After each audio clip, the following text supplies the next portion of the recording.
RH Break Time.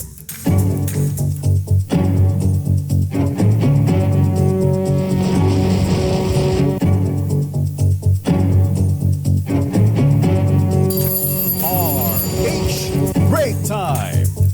Magandang hapon ho Luzon, Visayas, Mindanao sa programang Break Time.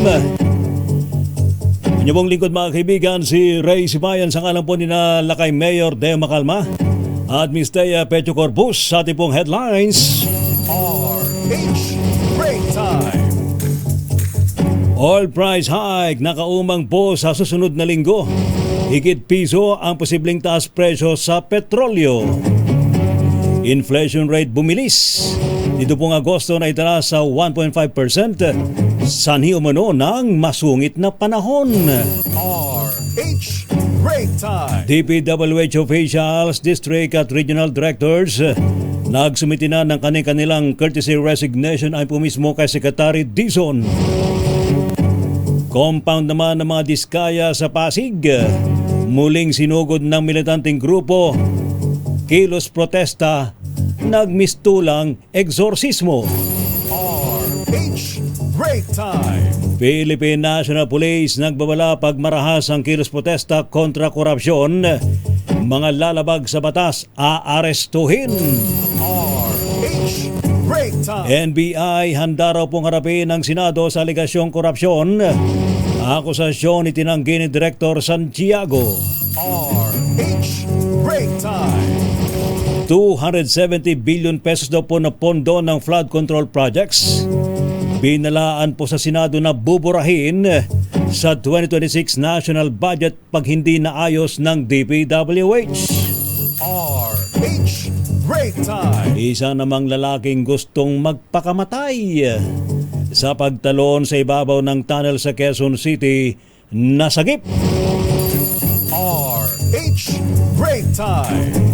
Kadiliman sa Siquijor nagwakas na. Supply ng kuryente sobra-sobra na raw ayon kay Pangulong Ferdinand Marcos Jr. RH Break Time. Low pressure area sa kanluran ng Ilocos Sur nagbabadyang maging bagyo. Tatawagin itong Bagyong Lani ayon sa Pag-asa. RH Break Time.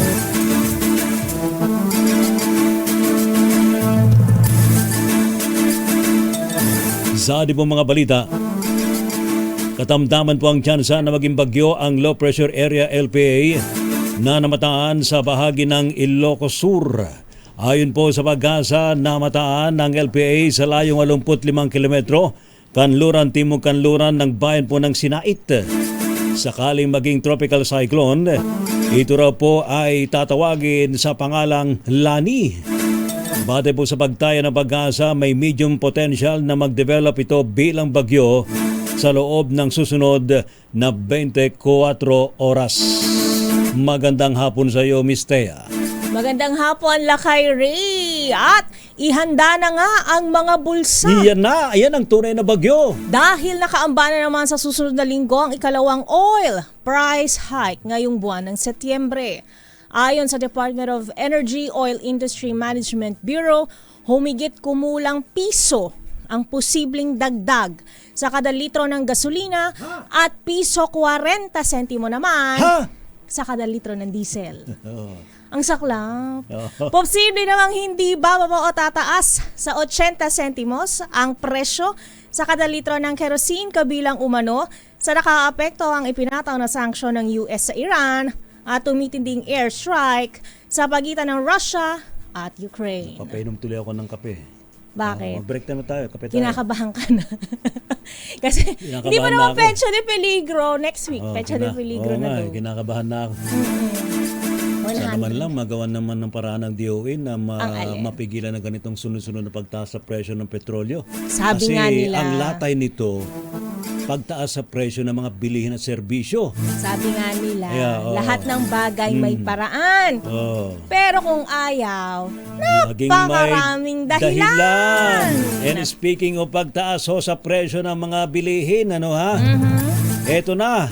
Dahil po sa nagkasunor-sunor ang pagtaas sa presyo ng petrolyo at iba pang mga factor daw po ng presyohan, Bumilis nga pong pagtaas ng presyo ng mga pangunahing bilihin at maging na serbisyo sa bansa nito pong Agosto.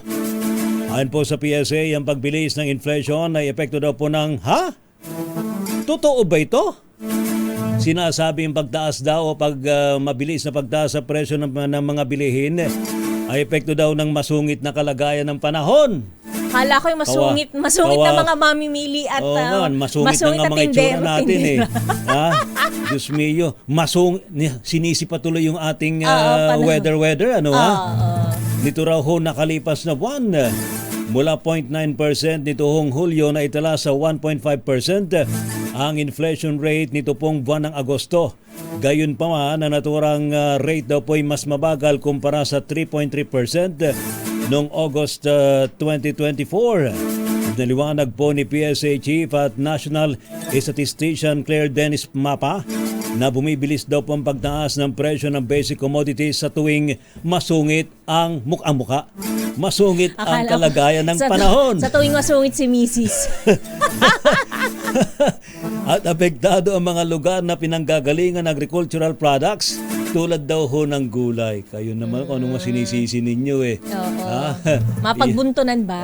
Ay yung magsisihin na talagang tuloy-tuloy ang pagtaas sa presyo ng petrolyo hindi napipigilan. Oo, nakaka-apekto din kasi yan sa kalakalan, di ba? Ako iniisip ko yan ang primary na dahilan. Kasi syempre, hindi na panahon, hindi na yung weather. Kasi tingnan mo, yung bibiyahe na lang yung gulay mula sa iba't ibang mga agricultural provinces like dyan sa Cordillera. Abay, syempre, mag-i-spend ng matinding karga ng gasolina at diesel. Ilang kilometrong layo diba? yan. Crudo yan, Natural, kapag mataas ang presyo ng crudo, abay, ipapatong yun sa presyo ng mga bilihin. Totoo. Tapos meron pang dinadaan ng mga kotong dyan. Ay, ganun pa ba? Oo, di ba? Tsaka di ba yung mga tracker, yan ang nirereklamo nila. Oo. Mataas na nga yung presyo ng petrolyo, mataas na nga yung sinisingil sa kanila kung paano sila bumibiyahe. Meron pa mga kotongero. Wow naman, no. Hindi talaga nawawala ang korupsyon kahit sa ang anggulo mo tignan. Kahit sa kalsada may korupsyon. Lagi naman may korupsyon sa kalsada. Samantala, hindi ko alam kung good news to o bad news. Sige, ano yan? Dahil nakapagsumite na ng courtesy resignation ang lahat ng mga opisyal ng Department of Public Works and Highways mula sa central office hanggang sa district level. Iniulat ito ni DPWH Secretary Vince Dizon sa pagharap sa budget deliberation ng House Committee on Appropriations para sa 2026 budget ng ahensya. Saklaw ng utos ni Dizon ang lahat ng undersecretaries, assistant secretaries, division heads, regional directors at district engineers sa buong bansa. Narito si Dizon. Marami na po ang nag-submit. I will double check, but I think at least from the central office, everyone has submitted already. 100% na po. 100% na pong nag-submit. At we are now in the process, Madam Chair, in reviewing. But as you know, kahapon lang po, meron na po tayong mga tinanggal at pinadismiss. At makakaasa po tayong mayroong mga susunod po sa mga susunod na araw at susunod na linggo. Base, Diyos ko, paubos na yung boses ni Secretary Vince Dizon. Kawawa na may mama, Base sa datos, 250 opisyal ng DPWH ang maaapektuhan na karamihan ay pinuno ng mga district engineering offices sa iba't ibang bahagi ng bansa. Yun na lang. Nag-adupay ko mati sausaw-en ng makaabukayutan. Alam nyo na yan. RH Break Time. Tatanggalin daw po ang buong 270 billion pesos na nakalaan para po sa flood control project sa 2026 kapag hindi ito naisaayos ng Department of Public Works and Highways o DPWH. Ito naman ang banta ni Senador Sherwin Gatchalian bilang siyang chairman ng Senate Committee on Finance. Kasunod po ng mga natuklasang questionable flood control projects sa iba't ibang lugar sa bansa. Ayon po kay Gatchalian, hihintay nila ang isusumiteng errata ng DPWH pamagitan ng at pag-aaralan ito ng Kamara at Senado kung kanilang tatanggapin.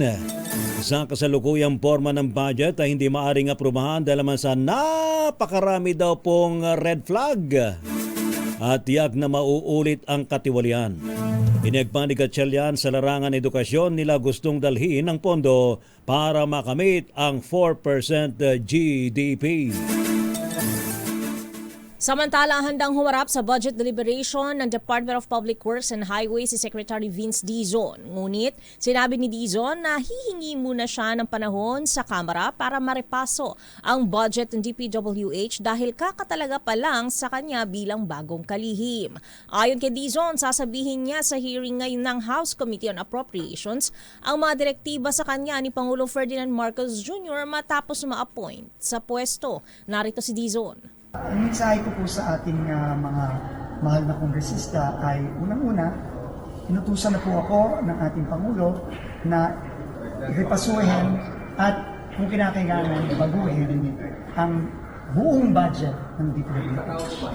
So yan po ay sinabi ng ating Pangulo noong Miyerkules at yan po ay gagawin ko at sasabihin ko po yun sa ating mga members of Congress dahil very important po yun, no? Na marinig nga galing sa akin na susundin ko to the letter ang purpose ng ating bank. Ani Dizon, batid niya ang kontrobersiyang nilikha ng maanumalyang flood control projects dahil pondo ng taong bayan ang ginamit at marami pa rin ang napeperwisyo tuwing bumabaha. Aabot sa 880 bilyong piso ang budget ng DPWH para sa taong 2026. Ang laki, 880 billion. Wow! Alam mo, hindi naman magiging Ang questionable hirap bilangin sa daliri yan. Kung nakikita mo naman talaga yung mga proyekto na talagang Wala kapaki-pakinabang. namang problema. Walang problema. Paano kung mayroong planong proyekto pero hindi naman nakatayo ni isang pako, wala ka makita? Pako ba hinahanap mo? Matindi pa sa pako ang pwede mo madaanan sa EDSA. Oo, mga metal sheets na nakaganon-ganon lang. Bara-bara na lang yung pagkakatapal-tapal. Alala ko yung isang pinost mo, no? Meron pang ano ba yan? Barrier traffic cone. Oo, lumipad yun kasi. Nasa ilalim ng sasakyan mo. Pumailalim sa sasakyan ko. Oh my gosh. Sabi ko, paano na lang kung, di ba, kung iba yun? Paano kung maliit yung sasakyan mo? Paano ko yung... Kakalad ka rin mo yun. Si Barry yun, di ba? Kilala mo na si Barry. Sino si Barry? Si Barrier. Diba? Nakatiwang-wang lang na gano'n, papailalim sa'yo. Naku, napakadelikado ng lansangan. Nebria, si Barry. Lagi nasisisi si Barry. Oo, si Barry. Lagi na lang si Barry. Samantalang ipinahinto ang bayad para sa mga proyekto na kinasangkutan ng blacklisted contractors matapos mabunyag ang ilang ghost flood control projects. Ayon po kay DPW Secretary Vince Dizon, kabilang dito mga bayad para sa Wawaw! para sa Wawaw Builders at SYMS Construction Trading. Subalit ginit po ni Dizon na kailangan pa rin matapos kung merong ongoing na proyekto at ito ang pag-uusapan ng Operations Group kung paano ang magiging sistema. Tinag din po ng opisyal na walang takas, hindi raw po makakatakas. At mananagot daw po ang mga kontratista ng mga proyekto na completed na pero guni-guni. Guni-guni lang ang mga proyekto. Yung Wawaw, gusto ko na nga palitan. Woo! Ghost month ba? Oo, ghost month yan. Kaya pala sangkaterba. Hanggang September Hanggang September 21 pa. Kaya pala sangkaterba ang ghost projects. Pero ang pinaka-peak ay bukas. Bukas daw magbubukas ng maluwag ang gate ng impyerno. Baka maraming humabol. Sabi ng mga geomancer, mga feng shui expert. Oo. Baka sabihin ng mga hala, kanibal pa yan. Kaya gumagala mga demonyo sa paligid. Gumagala. Dumadamit, naglilipana talaga. Yung mga demonyo nakakurbata pa. Diba? Nakaupo sila, prente. Ay, Diyos mio. Sa iba pang balita, ito na nga. Yan na nga. Sige. Nagmistulang exorcism ng mga multo ang rally ng grupong Akbayan sa tapat ng tanggapan ng St. Gerard Construction sa Pasig City Biyernes ng umaga. Iyan ang naging tema ng ikalawang kilos protesta ng mga militanteng karamihan ay kabataan ng lusubin ang harap ng naturang opisina. Suot ang mga costume ng multo at maskara ng government contractors na Curly at Sara Diskaya kinalampag ng akbayan ng negosyo ang pag-aari ng mga inaakusahan. Ayon kay Party List President Rafaela David, ito ay para mapalayas ang umano'y multo o ghost flood control projects ng gobyerno. Narito si Rafaela David, ang presidente ng Akbayan Party List. Ano ba dapat ginagawa natin sa mga multo ng buhay natin? Ay, pinapalayas! Pinapalayas! Kasi po wala pong lugar sa magandang paggogobyerno ang ghost projects. Mas kalmado ang protesta ng grupo ngayong araw na nag-ingay lamang kumpara sa pambabato at vandalismong isinagawa ng naunang grupo kahapon. Ano yan? Bakit may sound effects ka dyan? Ilan nga sa mga tauhang nasa loob ng compound ang nakipagsagutan sa mga demonstrador sa labas.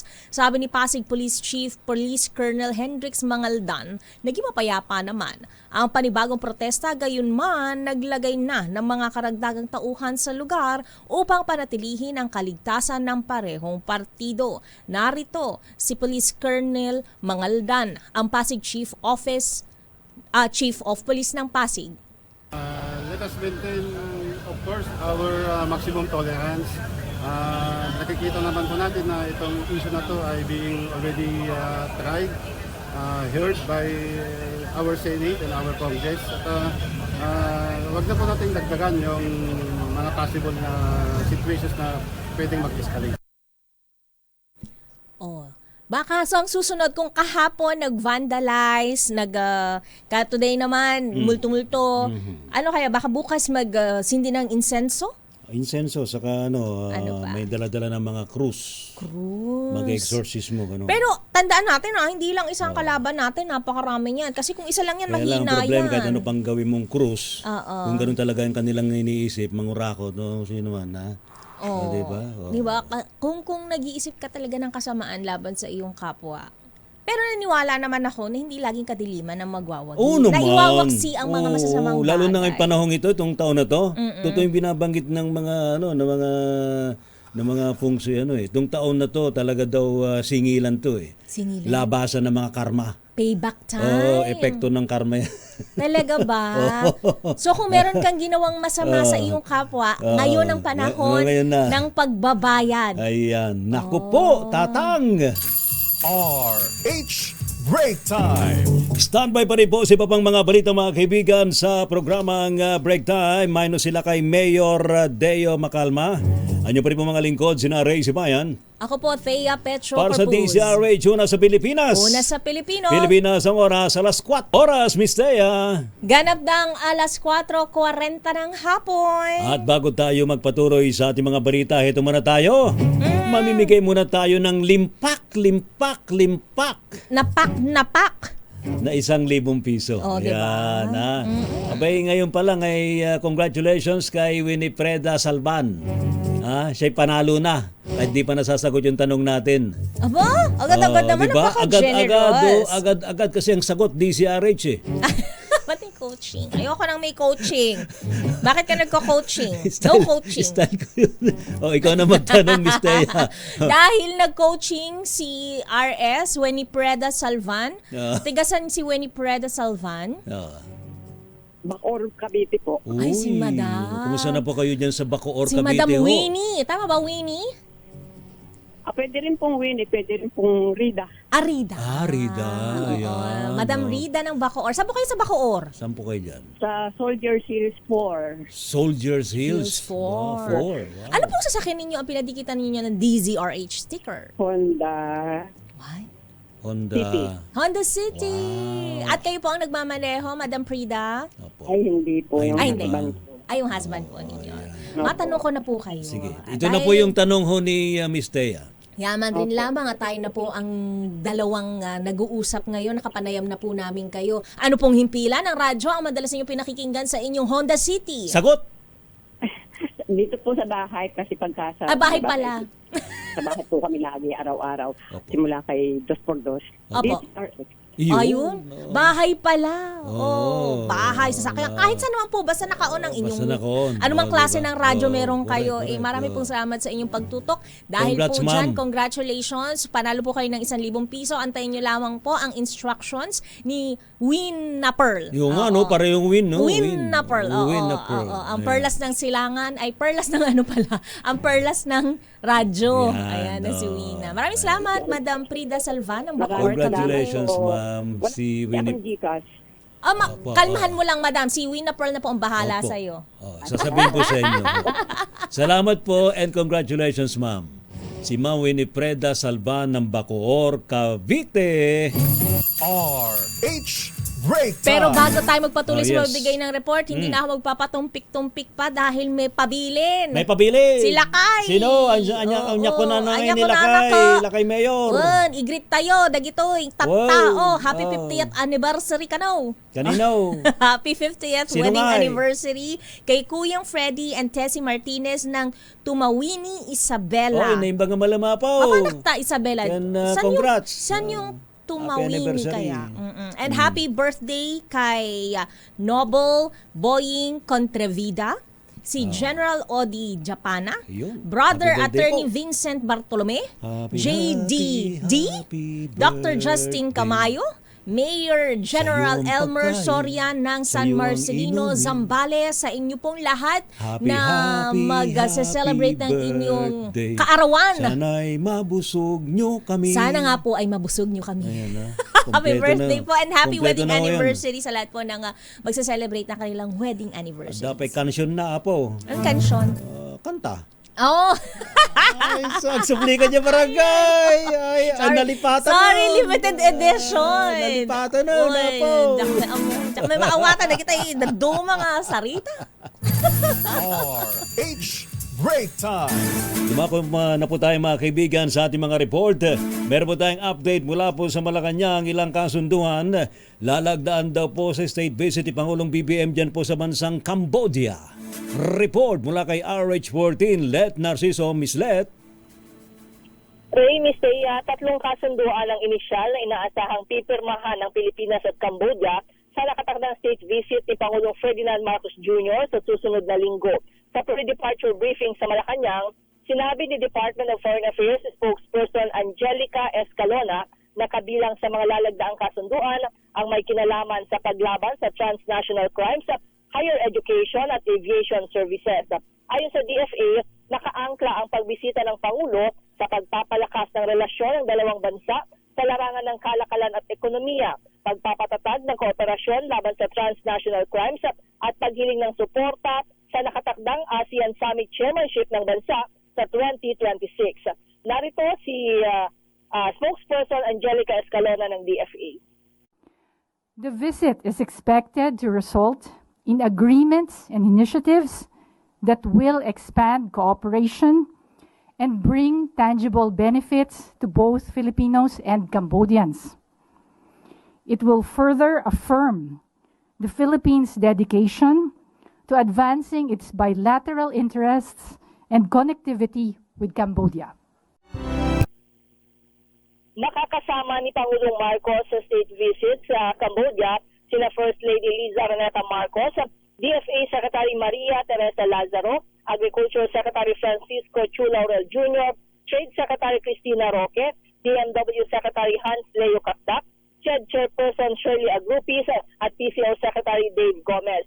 Ayon kay Escalona, ito ang unang beses na muling bibisita ang presidente ng Pilipinas sa Cambodia sa loob ng 9 na taon. Sa datos ng DFA, mahigit 7,500 ang populasyon ng mga Pilipino sa Cambodia na karamihan ay working professionals na nasa education at service industry. Ito si Let Narciso para sa DZRH, una sa Pilipinas, una sa Pilipino. Maraming salamat, Miss Leth Narciso. Samantala, napulgar na anomalya sa DPWH babala sa iba pang ahensya na malalaki ang budget na pambili at pangpagawa ng mga proyekto ayon kay Senator Win Gatchalian. Ano nga bang mga ahensya yung may mga pinakamalalaking budget? Idetalye mo balitang yan, RH28. Raymond Dadpaas. Raymond. Pisteya dapat ay magsilbing aral sa lahat ng ahensya ng pamahalaan ng nabulgar na katiwalian sa DPWH, partikular na sa mga flood control project. Ito ang paniniwala ni Senador Sherwin Gatchalian bilang Chairman ng Senate Committee on Finance. Partikular ng mga ahensya na maraming binibiling gamit kabilang ng Department of Education na bumibili ng computers at libro at ang Armed Forces of the Philippines at PNP na bumibili ng mga baril. Dapat ay tiyakin ng mga ahensya ito na tama ang kanilang isinusumite sa National Expenditure Program o NEP at walang mangyayaring katiwalian, hindi gaya ng notorious na DPWH. Sabi ni Gatchalian, maraming natutunan sa mga hearing nitong nakaraang linggo. Para sa mga ahensya na may mga binibili at kinokonstruct ay hindi siya papayag sa mga lump sum items kundi kailangan ang line item budget system upang makita ang detalye ng proyekto. Aminado ito na sa ngayon ay ang flood control project ang kanilang tutok, ngunit kung may makita sila na red flag sa ibang ahensya, ay kanila ding pupunahin. Ito si RH28, Raymond Advance para sa DZRH, una sa Pilipinas, una sa Pilipino. Maraming salamat, Lakay Raymond. Samantala naman, safeguards daw po para maprotektahan ng mga dokumento sa DPWH. Isa daw po sa pangunahing ipinatutupad ni Secretary Dizon. Pag-uulat mula kay RH12, Milky Rigunan. Milky. Rhea Tea, ang pag-secure sa mga dokumento sa Department of Public Works and Highways ang ilan sa mga ginawa ni Secretary Vince Dizon ng maitalaga ni Pangulong Bongbong Marcos sa DPWH. Sa budget deliberation ng House Committee on Appropriations, sa 2026 budget ng ahensya, sinabi ni DPWH Secretary Dizon na kailangan ma-preserve ang mga dokumento. Naipag-coordinate na rin sila sa Commission Audit para makuha ang listahan ng mga contractor sa mga hinihinanang GOATs o maanumalyang flood control projects. Sa rekomendasyon naman ni Representative Shell Jokno na Akbayan Party List, pwedeng atasan ng mga opisyal at kawani ng DPWH na mag-execute ng waiver at sa bank secrecy at mag-issue ng memo para ma-secure ang lahat ng mga government electronics gaya ng cellphones, laptops at iba pa na ginamit sa posibleng mananagot sa naturang kaso. Narito si DPWH Secretary Vince Dizon sa hearing ng House Appropriations Committee. So, because it's very important po na ma-preserve po natin yung mga dokumento doon kasi yun po ang magiging basehan. Lalo na later on po pag natayo na yung independent commission na itatayo ng ating Pangulo, critical po yung mga dokumentong yan. Samantala sa budget deliberation, inatasan si Dizon na isumite hanggang September 12 ang revised budget ng DPWH para masimula ng komite ang hearing sa September 16. Samantala, Rhea Tea, formal na rin nag-issue ang Kamara ng subpoena laban sa 5 contractors na no-show sa nakalipas na investigasyon ng House Infra Committee tungkol sa issue ng anomalya sa flood control projects. Ang mainisyohan ng subpoena ay ang mag-asawang Sara at Sara Diskaya ng Alpha and Omega General Contractor and Development Corporation, Miguel Hontura, presidente naman ng St. Timothy Construction Corporation, Yumir Villanueva ang chairman at presidente ng Top Notch Catalyst Builders, Sally Santos, may-ari ng Sims Construction Trading, at si Mark Alan Arevalo, ang presidente naman ng Huawei Builders. Ang mga nabanggit ay pinadadalo sa House Infracom hearing sa darating na September 9, alas 9 ng umaga. Ako si Milky Rigunan, nagulat para sa DZRH, una sa Pilipinas, una sa Pilipino. Samantala, PNP kinikilala ang payapang pagkilos pero handang umaresto ng violators. I-detalye mong balitang yan, RH52, Edniel Parrosa. Edniel. Tiniyak ni Stella ng papas ng pulisya na kinikilala nito ang mga otorisadong peaceful assembly o mga pagkilos. Sa gitna yan ng sunod-sunod na rally kontra sa isyu ng guni-guni o ghost flood control projects sa pamahalaan. Ayon kay Police Brigadier General Randolph Tuanyo, ito ng PNP Public Information Office, handang-hanay na tumugon sa tawag ng asisten ng mga oras. Pero para mapanatili ang kapayapaan tayo sa mga rally, gaya ng pagsunod ng mga militante sa compound o pagsugod ng mga militante sa compound ng mga diskaya sa lungsod ng Pasig kahapon at kanina.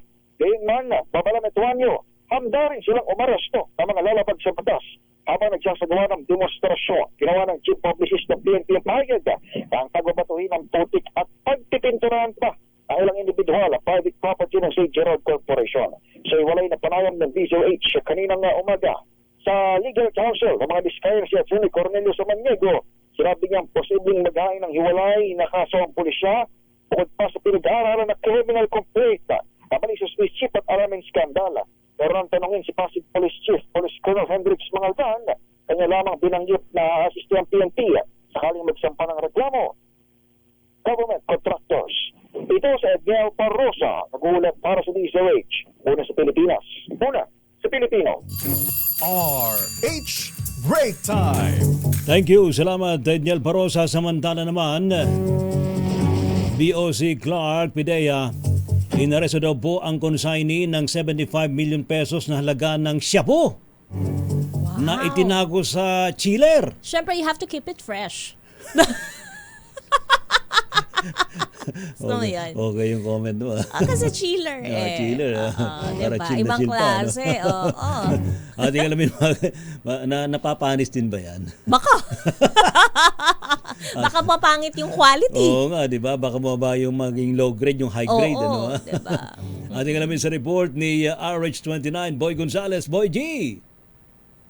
Lakay Ray, Teya, nasa bat ng Bureau of Customs sa Port of Clark, katuwang ang Philippine Drug Enforcement Agency at Clark International Airport Interagency Drug Interdiction Group ang 11.04 kilo na shabu na nagkakalaga ng higit 75 million na itinago sa isang industrial water chiller mula Mexico at patungong kay Rizal.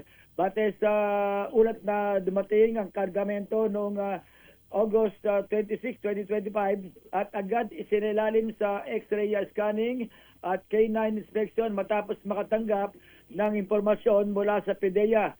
Natuklasan ang isang plastic na silindrong may lamang shabu na nakatago sa loob ng chiller.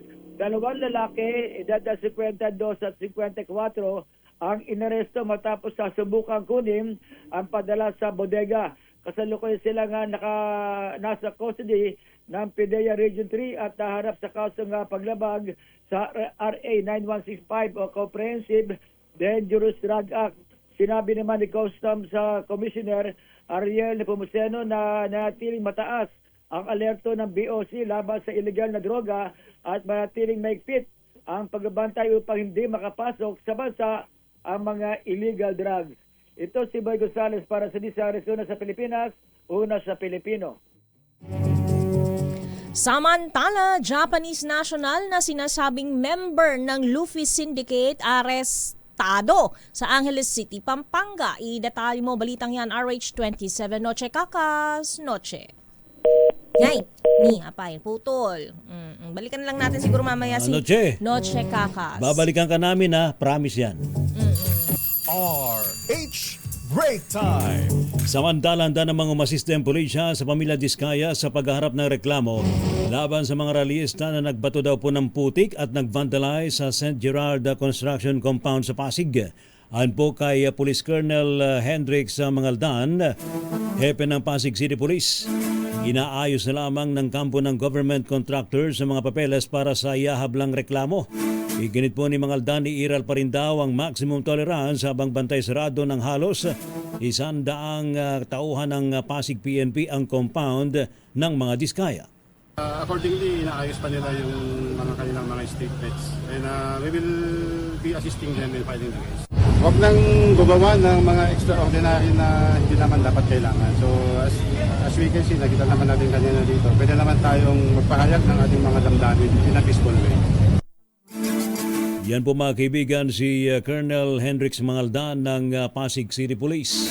Balikan natin muli ang report ni RH27 Noche Kakas ukol sa Japanese national na sinasabing member ng Luffy Syndicate arestado sa Angeles City, Pampanga. Idetalye mong balitang yan. Noche. Miss Thea at Lakay Ray, inaresto ng mga operatiba ng Bureau of Immigration Fugitive Search Unit ang isang Japanese national dahil sa umano'y miyembro ng kilalang Luffy Syndicate. Kinilala ni BI Commissioner Joel Anthony Biado na arestong si Onishi Kentaru, 47 anyos, Naresto man si Onishi sa bahagi ng Friendship Highway sa barangay Kutkut sa Angeles City. Si Onishi ay nagtatag bilang isang hindi kanais-nais na dayuhan matapos makatanggap ang BI ng impormasyon mula sa gobyerno ng Japan hinggil sa warrant of arrest ni Onishi na mula sa Tokyo Summary Court noong 2022 para sa pagnanakaw na isang paglabag sa Japanese Penal Code. Si Onishi umano ay at iba pang kasabwat ay nagnakaw ng mga ATM card sa pamamagitan ng pagpapanggap bilang mga police investigator upang makapagpaninlang sa mga matatandang biktima na isuko ang kanilang mga bank card at personal na impormasyon sa pagkukunwari ng investigasyon ng pulisya upang makapag-withdraw ng pera sa mga ATM. Ayon pa kay Commissioner Biado, si Onishi ay isa sa mga natitirang Luffy Gang member kasunod ng sunod-sunod naman na operasyon na sinagawa ng BIFSU. Batay umano sa record ng Japan authorities, ang naturang sindikato ay nakakuha umano ng 1 billion yen na illegal na kita mula sa pagnanakaw, pandaraya at iba pang illegal na aktibidad. Nasa kustodiya na ng BI si Onishi habang hinihintay ang paglilitis sa kanyang deportation. Arik sa 27 at Chikakas DZRH, una sa Pilipinas, una sa Pilipino.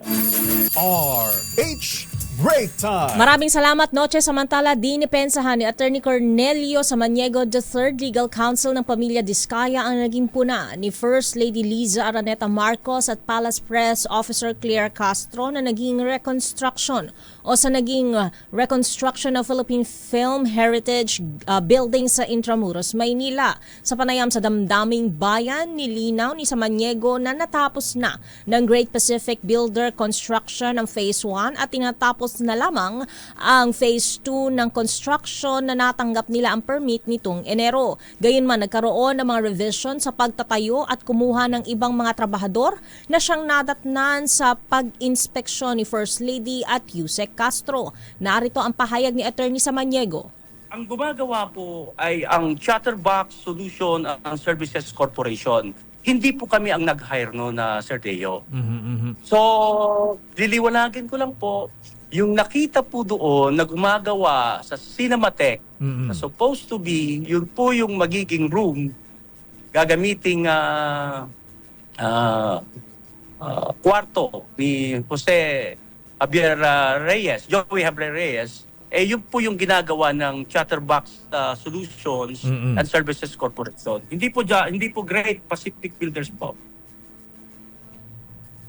Hindi rin malinaw kung paano maipagpapatuloy ng Great Pacific Builders ang proyekto ngayong wala na silang PCAB license. Samantala, paglilinaw ni Samaniego, mayroong Authorized Managing Officer ang Great Pacific Builder Construction kaya wala nang kinalaman ang mga diskaya sa isinasaayos na heritage building. Narito muli si Samaniego. Kung nag-divest po ang pamilya Diskaya, ay sino po ang nagmamanage ngayon dito sa Great Pacific Builders, Attorney Samaniego, sir? Ang nagmamanage po isang nagngangalang Mary Joy A. Balangkad, sir. Ito'y tao rin po ng mga Diskaya, Attorney? Authorized Managing Officer po ng korporasyon, hindi po tao ng Diskaya. Samantala naman, matagumpay na nailigtas sa mga rescuer ang lalaki nagtangkang tumalon sa northbound ng Mindanao Avenue Tunnel kanina pong umaga. Umakyat po ang naturang lalaki sa gilid ng kaba ng Mindanao Avenue at tumuntong sa ibabaw ng nakakabit na light box. Umabot ng halos ng oras ang negosasyon dahil sa umaalma pa ang lalaki. Ayaw magpaawat at mistulang nagpatinterong mag-isa sa mataas na bahagi ng naturang hindi pinangalan ng lalaki. Kabilang po sa mga nangumbinsi para pakalmahin ang lalaki ay kinabibilangan po ng mga rescuer mula sa Bureau of Fire, Quezon City DRRMO at mga traffic enforcer ng Quezon City Police District. Buti na lang, hindi siya tumalon. Nadakma naman siya. Mahusay ang ating mga kapulisan. Correct. Kudos sa mga otoridad natin dyan. Good news din! Good news din! Dahil hindi lang sapat, kundi sobra pa ang supply ng kuryente sa Siquijor ngayon. Ito ang pagtitiyak ni Pangulong Ferdinand Marcos Jr. ng pangunahan niya ang ceremonial switch o ceremonial switch on ng mga bagong planta ng kuryente sa lalawigan. Ang new Siquijor Power Plant sa Province of Siquijor Electric Cooperative ay may kabuuang kapasidad na 17.8 megawatts na sobra para sa 9 megawatts peak demand ng isla. Kumpiyansa si Pangulong Marcos na hindi na makararanas ng malalang brownout ang mga residente dahil may nakalaan pang reserba para sa posibleng paglobo ng demand. Narito ang bahagi ng pahayag ng Pangulo. Malakas na ang loob ko na i-proclaim na buo na ang supply ng kuryente dito sa Siquijor. At tinake over na ng gobyerno at ng Proselco, ng local cooperative, ang operations na ito para matiyak na kung anong pangangailangan pa ay mailalagay natin at mabibigay natin. If that is the case, baka tinatawag na ako ng Siquijor. Ganun ba? Tinatawag? Hindi pa ako napunta dyan. Kinakawayan ka na ba ng Siquijor? Oo, parang magandang probinsya yan eh. I believe ba, unahin mo muna ang Siargao? Magsa-Siargao pa. Ang dami nakalisa. Ang daming gastusin. Diba? But hindi kasi ako pinanganak na hindi kasi ako anak ng kaya pag-iipunan natin. Kunwari pa. Hindi ako ang anak. simpleng yan maya. Hindi ako anak ng isang, simpleng mamamayan lang at taxpayer ang mga magulang ko eh. Kaya pagsisumikapan nating makapunta dyan sa mga islang yan. Kaya tuloy kumikinda-kindat si Sir Els Bartolome. Ha? Sir Els, kumusta na kayo apo? Saka si General Nick Bartolome. Ayan. Yung mga pinababati nila kayo ulit, batiin ko happy 50th wedding anniversary kay Kuyang Freddy and Tessie Martinez ng Tumawini Isabela, and happy birthday kay Noble Boying Contrevida, General Odi Diapana, Brother Attorney Vincent Bartolome, JDD, Dr. Justin Camayo, and Mayor General Elmer Sorian ng San Marcelino, Zambales. Wala ba tayo dyan? Wala pa tayo dyan. Bakit naman? Enjoy your day. And happy weekend do. Happy weekend. Thank God it's Friday. Yes. Hindi pa swelde. Ingat po tayo ha. Oo.